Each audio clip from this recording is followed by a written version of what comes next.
नमस्कार दोस्तों, यह हमारा नाइट्रोजन मेटाबॉलिज्म का लेक्चर थर्ड है और इस लेक्चर में हम अबाउट बायोलॉजिकल नाइट्रोजन फिक्सेशन के बारे में सीखने वाले हैं। तो चलो दोस्तों, वीडियो को स्टार्ट करते हैं। पहले तो हम देखेंगे introduction. Nitrogen is present in many forms in the biosphere about 78% by volume. Triple bonds are present in between two nitrogen atoms to form NH3। तो हमें पता होना चाहिए कि 78% नाइट्रोजन हमारे एटमॉस्फेयर में है और नाइट्रोजन मतलब NH3 फॉर्म होने के लिए दो नाइट्रोजन एटम्स में कितने बॉन्ड्स होते हैं? तो 3 बॉन्ड्स होते हैं। Conversion of molecular nitrogen to nitrate or ammonia is also called as a nitrogen fixation. Nitrogen fixation मतलब क्या? Conversion of molecular nitrogen to ammonia or nitrate. Naturally, it occurs in two ways, such as biological and the non-biological nitrogen fixation. Approximately 90% of nitrogen fixation is biological nitrogen fixation, which is a reductive biosynthetic process. It requires 8 electrons to reduce 1 mole of nitrogen to 2 moles of ammonia. देखो, approximately 90% of nitrogen fixation जो होता है वो biological nitrogen fixation होता है। हालांकि उसमें क्या होता है, ये तो रिडक्टिव बायोसिंथेटिक प्रोसेस है। इसमें 8 इलेक्ट्रॉन्स लगते हैं एक मॉलिक्यूल, नाइट्रोजन का एक मॉलिक्यूल रिड्यूस करने के लिए 8 इलेक्ट्रॉन्स लगते हैं। The biological nitrogen fixation is catalysed by nitrogenase complex synthesized by NIF genes. Mostly it contains MO factor. It consists of two proteins, that is a dinitrogenase reductase and dinitrogenase. Now see, यहाँ पे बहुत important है, exam में बहुत बार question पूछा जाता है। जो बायोलॉजिकल नाइट्रोजन फिक्सेशन है वो कौन कंडक्ट करता है? नाइट्रोजनेज कॉम्प्लेक्स कंडक्ट करता है। हालांकि जो नाइट्रोजनेज एंजाइम या फिर नाइट्रोजन कॉम्प्लेक्स है वो निफ जीन सिंथेसिस करता है। मोस्टली इसके पास एमओ कोफैक्टर होता है और इनके पास दो प्रोटीन्स भी होते हैं, D nitrogenase reductase and the D nitrogenase होते हैं। द डी नाइट्रोजनेज, इसको एफ प्रोटीन भी कहा जाता है। It is a dimer of identical 30 kDa सब units joined bye 4Fe and 4S cluster. ये हमें याद रखना है। जो डाई नाइट्रोजनेज है इसको एफ प्रोटीन भी कहा जाता है एंड ये डाइमर है, dimer of identical 30 kDa subunits. Those are joined with 4Fe and 4S cluster.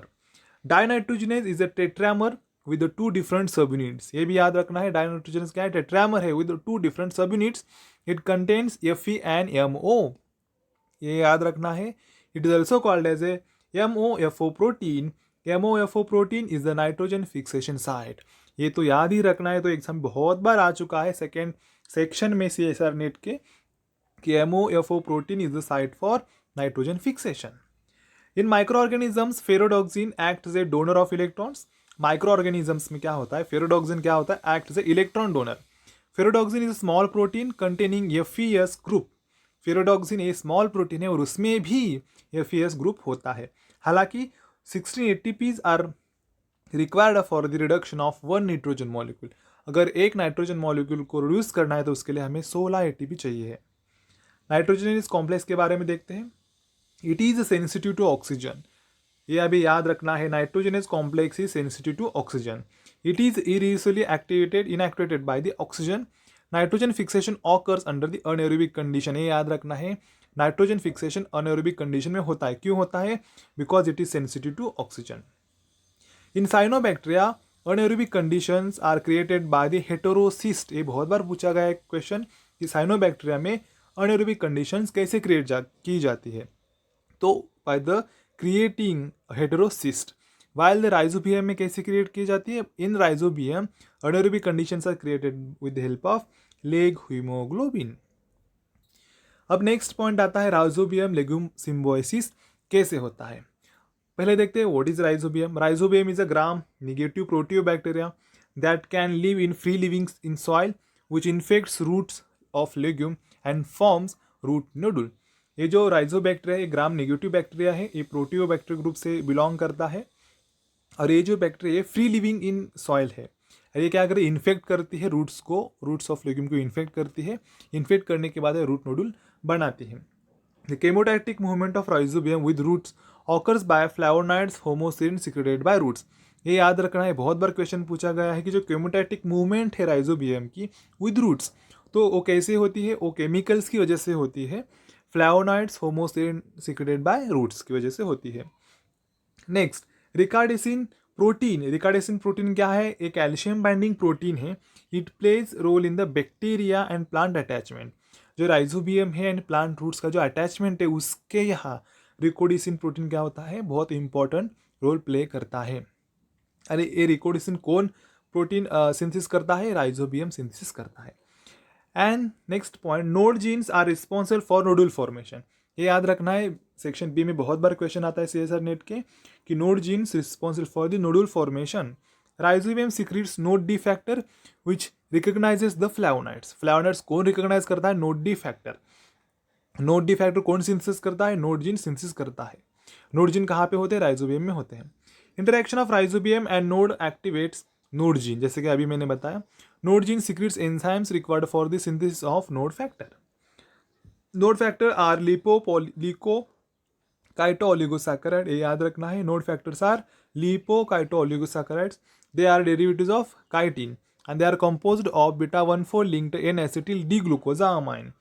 They induce root hair curling and triggering plant cell division. Induce कौन करता है root hair curling और triggering plant cell division? Node factor. Nodal formation process starts by rhizobium bacterium. ये याद रखना है कि nodal formation कौन स्टार्ट करता है, राइजोबियम बैक्टीरियम। हालांकि यहाँ पर हम देख सकते हैं इस फिगर में infection process during nodal formation. Nodal formation कैसे होता है, फर्स्ट स्टेप में देखिए, attachment of the rhizobium to the root hairs in response to chemical attractants released by the plants. यहाँ पे देख सकते हैं राइजोबियम क्या हो रहा है, राइजोबियम अटैच हो रहा है प्लांट रूट्स को। क्यों अटैच हो रहा है, जो प्लांट रूट ने जो केमिकल छोड़े हैं, जैसे मैंने अभी बताया आपको, उसकी वजह से वो अट्रैक्ट हो रहा है। सेकेंड स्टेप में क्या होता है, excretion of nod factors by the bacteria. Nod factor promotes root hair curling and the plant cortical cell division. एक जब राइजोबियम अटैच हो जाता है तब क्या होता है, नोड फैक्टर का एक्सक्रीशन होता है और उसकी वजह से क्या होता है, नोड फैक्टर एक्टिवेट हो जाता है। एंड नोड फैक्टर एक्टिवेट होने की वजह से रूट हेयर कर्लिंग स्टार्ट होती है and plant cortical cell division भी स्टार्ट होती है। नेक्स्ट प्रोसेस में क्या होता है, formation of infection thread and invasion into the cortical cell. तो यहाँ पर इन्फेक्शन थ्रेड फॉर्म होता है due to rhizobia bacteria. So this is all about the biological nitrogen fixation and the rhizobium legum symbiosis. इस पे बहुत सारे questions आते हैं। Thanks a lot.